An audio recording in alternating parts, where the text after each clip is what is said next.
I'm Amy Peck. My company is EndeavorVR. I work with primarily Fortune 500 companies on really leveraging this technology, getting those early wins, getting a POC, and really just building a cogent strategy to leverage this technology. And with that, I'd like to hand it over to all of you just to introduce yourselves. Oh, are you in a more gracious position? We are not insured if you fall off that chair, Chad. So let's be stable. Okay. Here, I'm going to hand this to you. Okay. Chad Eikhoff. I'm with Trick3D. We're a visualization 3D animation company in Atlanta. We work as innovation partner primarily with enterprise companies as well. And then we'll get into the details of what all that means and how we did it with IHG here in a minute. I'm McFarland. I am the director. On there. No, you are not. All right, start with. I'm McFarland. I'm the director of brand design programs for the Holiday Inn brand at InterContinental hotels. Good morning, everyone. I'm Jacqueline Diaz, and I'm the brand experience manager of Holiday Inn Americas at IHG. Great. So I really just want to launch into the use case, but before we do that, how did you find each other? Because that's a big problem I hear in enterprise. How do we find the resources? Who are the platform partners? Who are the service providers? So how did you two find each other? So give a little bit of background. We're a franchise company, so we had a need where we needed to have consistency throughout the Holiday Inn estate, and we had a lot of hotels that are coming up on their property improvement plans that would need a new design. And so we had the design created for our guest rooms, and we were going to mandate this across our entire estate. And we needed tools to be able to go out and sell it to the franchise owners to have it be mandated. So it's just a little bit background of like why. And then Jacqueline really has been the leader on the IHG side to pioneer this and found Trick3D. Yeah, so she hits a really good point. So historically, Holiday Inn hasn't mandated our design. And so with this new step of requiring design, we really needed to get the buy-in from our internal IHG stakeholders of approving our design and also our owners and helping them understand why to build it and getting them excited about building our solution. And using static images or renderings just wasn't getting the job done. So I started to look at other use cases and came across, we're an Atlanta-based company, and so is Delta and Trick3D. And when I looked internally into what Atlanta was doing, I found that the use case of Delta and Trick and started to research and understand what they were doing and how they were leveraging VR to communicate their new planes. And I really thought that'd be a great opportunity to use this new virtual reality and bringing our owners immersive into this environment and helping them see what our design was going to be, and being able to do that helped develop the buy-in and help get us faster in getting this across the finish line. So that really is how we stumbled across Trick. Yeah, and it's a great fit. So coming back to what Trick does, part of where we found a real opportunity for both us and enterprises is just moving the computer-generated 3D model from being a campaign asset up to being a brand asset.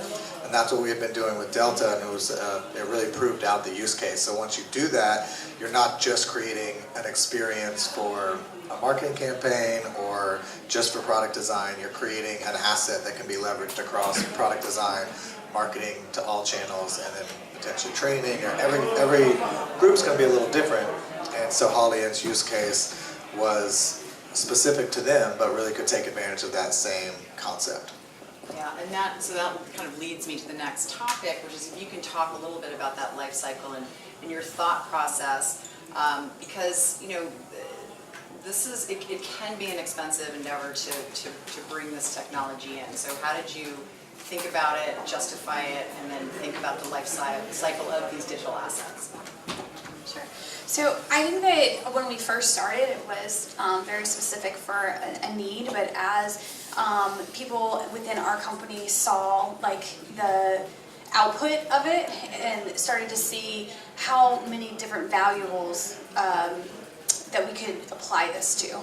So even though it just started as a tool that we were going to go out and we were going to educate our owners, and it became a tool that our development team can now use to get new owners, so it's a growth model for us. It's something that we hope to in the future go out with consumers to be able to show them what we're doing through marketing or through research, and then possibly training as well. Yeah, and to elaborate on that, one of the aha moments was, again, now having this required design, we needed to build a virtual environment to help communicate our design. But that was just the beginning of it, because we also understood that there's the CGI asset that goes throughout that we could leverage and repurpose, not only from a communication tool, but taking it the next step and designing with it, because we're all about continuous improvement. And once we get a design out the door, we of course want to continue making it best for our guest. And now having that the virtual environment with Trick3D, we can now go straight to them and upload assets with them and see in real time and iterate and design faster. So that saves us as a company money and helps build that ROI story, but also it brings value to our owners and our stakeholders, because we can iterate, bring things to life faster.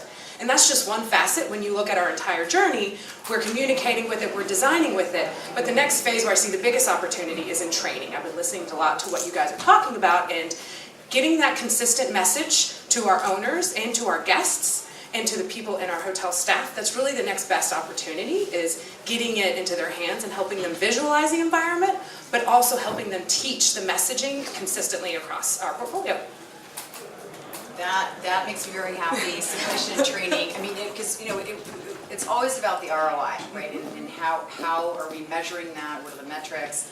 And simulation and training, has been used by the military for decades. I mean, and we can measure it. And so in thinking about the ROI, let's go back a little bit into the internal process, because I know that this is one of the challenges that all organizations face, is that there are varying degrees of understanding about what this technology can do. One of the greatest parts of my job is putting people through VR for the very first time, because the reaction's incredible. You simply can't articulate what that experience is like until you're in it. So can you talk a little bit about what that journey was like for your company internally?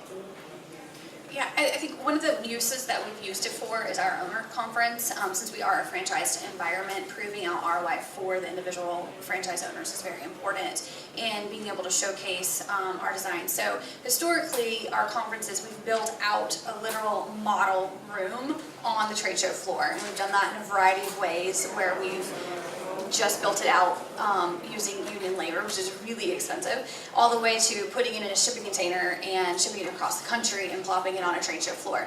So this past year, we were able to not have to do all of this work, spend all of this money on conference, and we created this virtual reality environment where the owners were actually using the goggles and being able to see the guest room. And now we have an asset that we can repurpose outside of conference, and it's not just getting donated to Habitat for Humanity. So that's great. And actually, they touched on that a little bit in the panel prior, kind of this notion of presence and being able to hold virtual meetings and saving all of us. I'm literally, my bag is downstairs and I'm going directly to the airport and going to New York. So it's sort of saving that. And I'd also like to hear a little bit more from Chad, again, on how you articulate the value proposition to some of your clients. Yeah, it's been we've been doing it for 5 years, so we've learned a lot of, challenges along the way, and part of how to communicate that. And really, a strong advocate who internally kind of sees the value is a big bonus.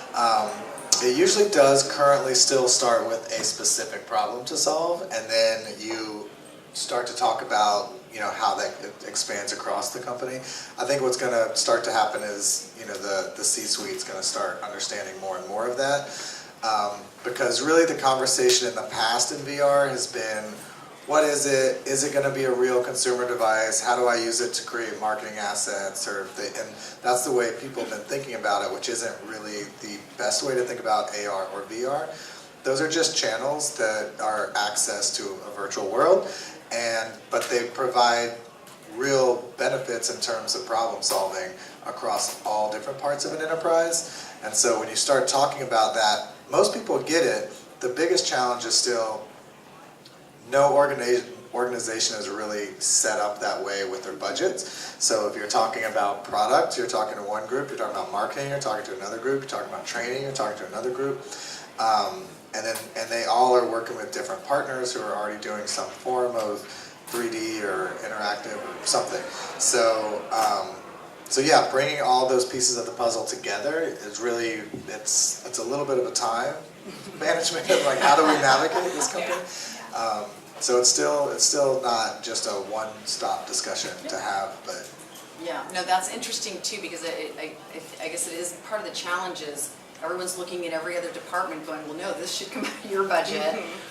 So did you have a little bit of that? It's new terrain, so who's going to pay for this? I can definitely elaborate on that. So it's budget aside, the other challenges is just that this is so new. It's education and helping people understand what VR and AR is, because there's just a lot of hesitation about, I have to put a headset on, I have to get on this environment, is it going to make me sick?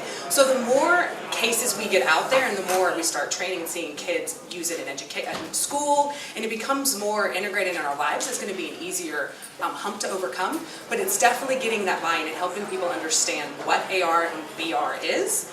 And then also helping build, you need the value proposition, like Chad was saying, finding that problem that you can solve, and not just saying that it's a VR, AR tool, it's really talking about how you can help them drive that ROI and repurposing that asset throughout multiple phases of any type of process that the enterprise is doing. So helping them see that value proposition, helping them understand the problem that you're solving, will help you get that budget, because then you're building that case in of, yes, we're spending this money up front, but we're able to repurpose this and save money long term in either a photo shoot or a communication tool. There's other assets that you can leverage in it. So helping build that story and that value proposition really helps you overcome that budget perspective. That's actually, when you mentioned the photo shoot one, it's one of the strong ones for us because everyone knows what photo shoots are. Everyone knows that's part of their budget already. And a lot of people, that's a little unique to us. Like we come from a very photorealistic, high-end, virtual rendering process for commercial film entertainment, and then applied that to enterprise. So when we do photo shoots, it's indistinguishable from a real photo, and that's a real direct problem that you can say, hey, there's money to be saved. You're flying people all the way across the world to do shoots with different parts of the world, and every big company struggles with that. And then it's also part, other clients like with Delta, they have to take a plane out of the sky to do a photo shoot. There's different problems across different organizations in just that one. So we found that's a pretty direct, if you get there, and it's a little unique because if you start with VR, and that's it, it's kind of hard to get to the photorealistic level. But if you start with the photorealistic marketing asset model, which is the pipeline we've set up, and then propagate that to AR and VR and interactive and anything else that's applicable, that's an easy one to kind of get people to understand, and it's pretty. So. It's a real example from yesterday, because we have them working on a scope for some renderings for us, because it's end of year and we don't have time to do a photo shoot, and we don't want to take hotel rooms out of commission and hire talent and everything, so they're actually really working on this for us right now. That's great. And you both have sort of touched on this. Listening to you, it often is a single evangelist within a company, and this is again another great win. It's an example of how one person had the vision, researched the technology, came up with the right partner, and pitched it. And did you get to put anybody through VR for the first time at your company? We have had lots of owners for the first time. I mean, like she mentioned, we had our conference in Las Vegas, and it was that honest, but we also have an owner advisory board that we have to meet with throughout the year and help them get buy into what we're doing. And about 5-6 months ago, we had this OA, and I brought it in for the first time, and seeing these gentlemen put this on and just their faces and their excitement, and then being like, wow, and this is beautiful. So once they were hesitant at first, but then getting them to experience it and seeing that they didn't get sick, they didn't run into anything, and they came out okay and still got to see the environment real time. It was exciting not only for us, but for them, because then their mind started clicking, I want this as a sales tool, I can start using this for my guests. So again, once they got to see and they believe it, they now get the vision, and they're coming back to me and they're like, Jacqueline, where is this application so I can give it to my hotel team? So it's really getting them to experience it is where you get that buy-in. That's great. I'd love to hear that story. Did you want to add to that? I was gonna say, it's no small feat actually, because a lot of people are adamantly on when you get to executive level, like, I'm not putting that thing on. But we all look great in those headsets. I don't know why. I'd love to also really, you touched on it, right? Moving forward, you can use it as a sales tool, you can use it as a training tool. Where are you thinking to go next with the technology? So our next project's going to be around our open lobby concept. So we've only done the guest room so far, and so, as a hotel, you have to have a full concept and design. So we're designing an open lobby concept right now, and for 2018 we'll be putting that into virtual reality as well, so that you can experience every single experience that you would experience in the hotel. I think also with guest research, so we're doing some guest research later this year to understand what is the continuous improvement plan for the guest room. Even though it's a mandated design, we have 3 choices on every single thing, so there's lots of flexibility within the design format. So not every single hotel room is going to be exactly the same when you come in, but they'll all feel the same. So we understand from our guests what they like, what they don't, all the way down to fabric patterns. And so that's something that's really easy. Instead of us having to buy everything and put it into our warehouse and understand what it looks like and what it feels like, we're able to now digitally render it into CGI and have our guests in our online panel tell us what they really think about it.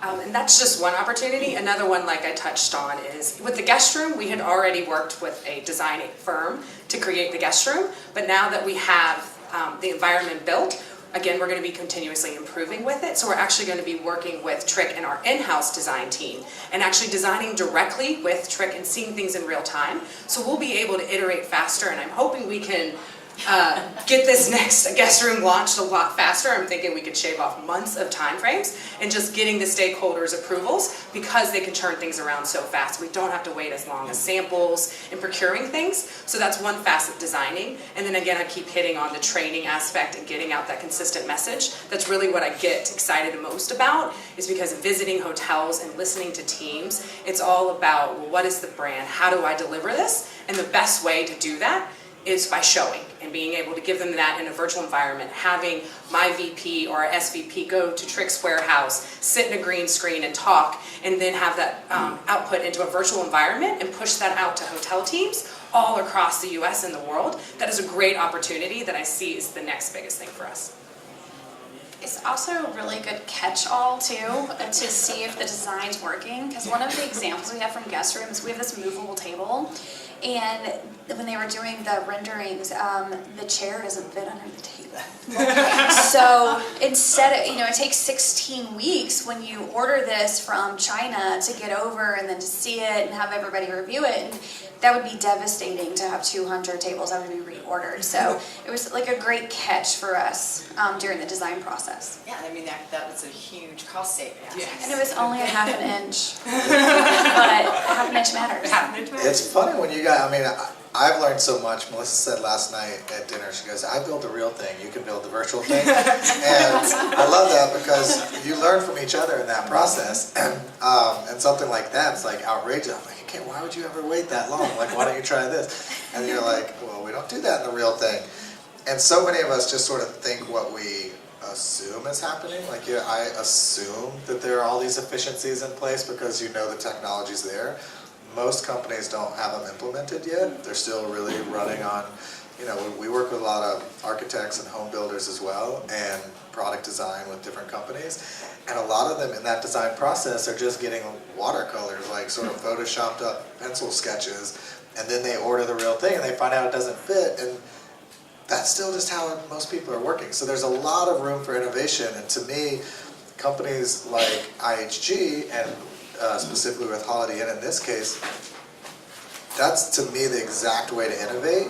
There's a lot of companies who are claiming innovation by just doing a VR marketing experience, and those are sort of one and done experiences, whereas this is really ingraining inside the company and finding things that solve problems with the tool sets. And it's not just VR for VR's sake or to claim a VR for PR win.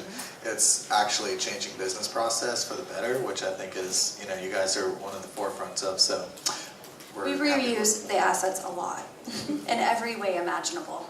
So like through renovation toolkits, whether it's needing renderings for photo shoots, hopefully it'll go up on our websites once we have more of the hotels that are actually on the guest room design. But if there can be a way that we're going to use it, that's how we're going to grow the value of it.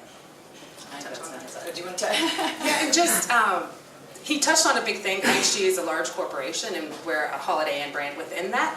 And one of our goals is, again, to drive ROI and be innovative. And so we as a team are constantly looking for new solutions. So for you startups out there, it's don't be afraid, reach out to these large enterprises, because don't assume, like Chad said, that we are working efficiently, because we are a large matrix organization and it takes time to get change throughout there. But again, we're constantly wanting to be innovative and stay ahead of our competitors and in the industry. So we're constantly looking for new partners and looking for new use cases and how to streamline and be more efficient.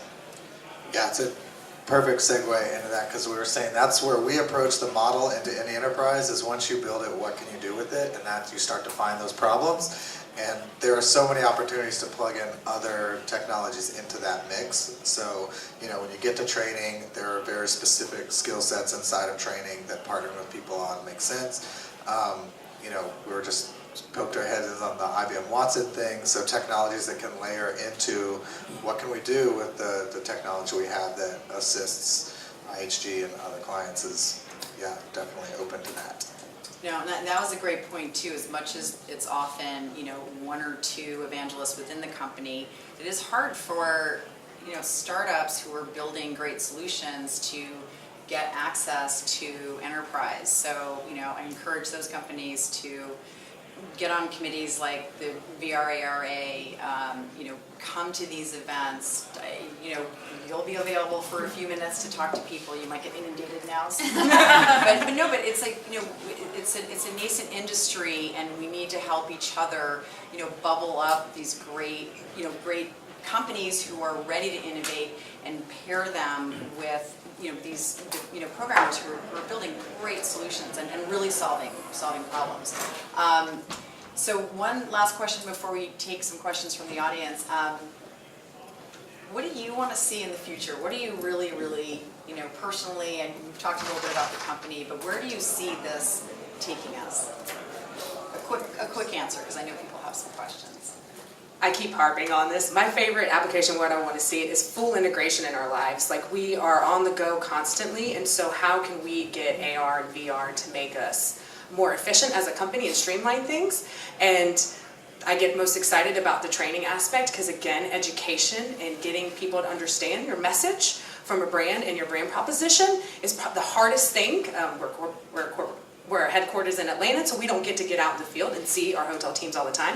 So I'm most excited from being able to get a consistent message into our hotel staff and our owners and operators.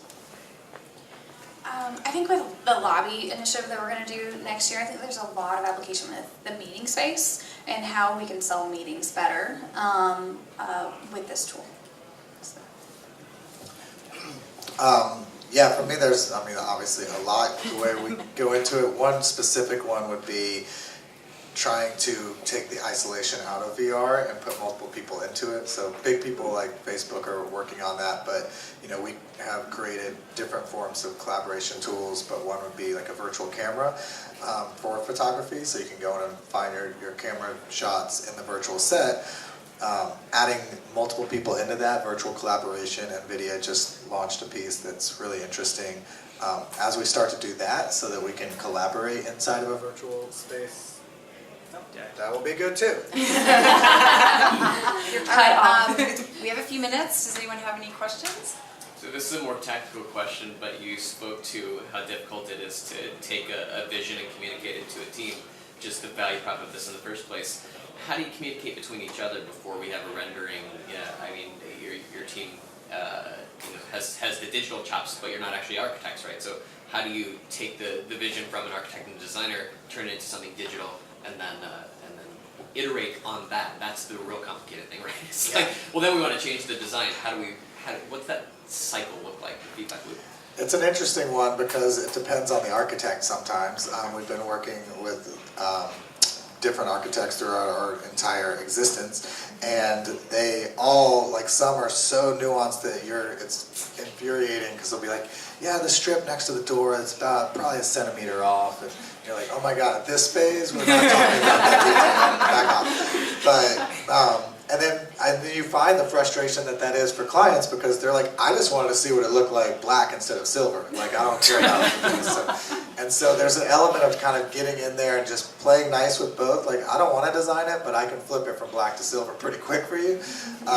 And so getting that quick iteration to the client on the front end, so that actually when they go to the architect, they have more information that they can share of what they want is part of it. And then you're in that sort of feedback loop to what, like, as you described it, is right, where the architect, depending on who they are, if they're cool sharing the CAD files, which most really are, it's not taking away their work, it's just adding a little sort of like detour road that loops it back into them with more information from the client. I think for us, you also have to educate the architect on why we want to go with Trick3D in a virtual environment before we go with, like, their renderings, and having it is more of like a triangle than it is a line for feedback. So we empower the architect and the designers to work directly with Trick3D on those things, so that the client doesn't have to be in between. And we're seeing it just like we would in their feedback loop as it comes out, and they're actually approving it before we actually see it. For the guest room, we're already in the design phase, and so our designers that are internal, we actually go down to Trick3D's office, and they've already pre-scanned fabrics in for us. And we tell them, like, okay, this is the 100 different ways we're going to look at it. We just pay for like a day fee, and we're able to sit there with the designer, with the brand team and everything, and be able to pick out what we want, and it's a lot more efficient for us. That's great. Linda, did you have a question? Yeah, your enthusiasm is great. Really appreciate what you bring to this. I'm really curious about whether you can share specific quantitative metrics that your bosses track in order to gauge the success you had on the trade show floor with the potential owners and the existing owners. What was being measured and monitored to gauge whether the investment was worth it? A lot of it's feedback, because So not quantity.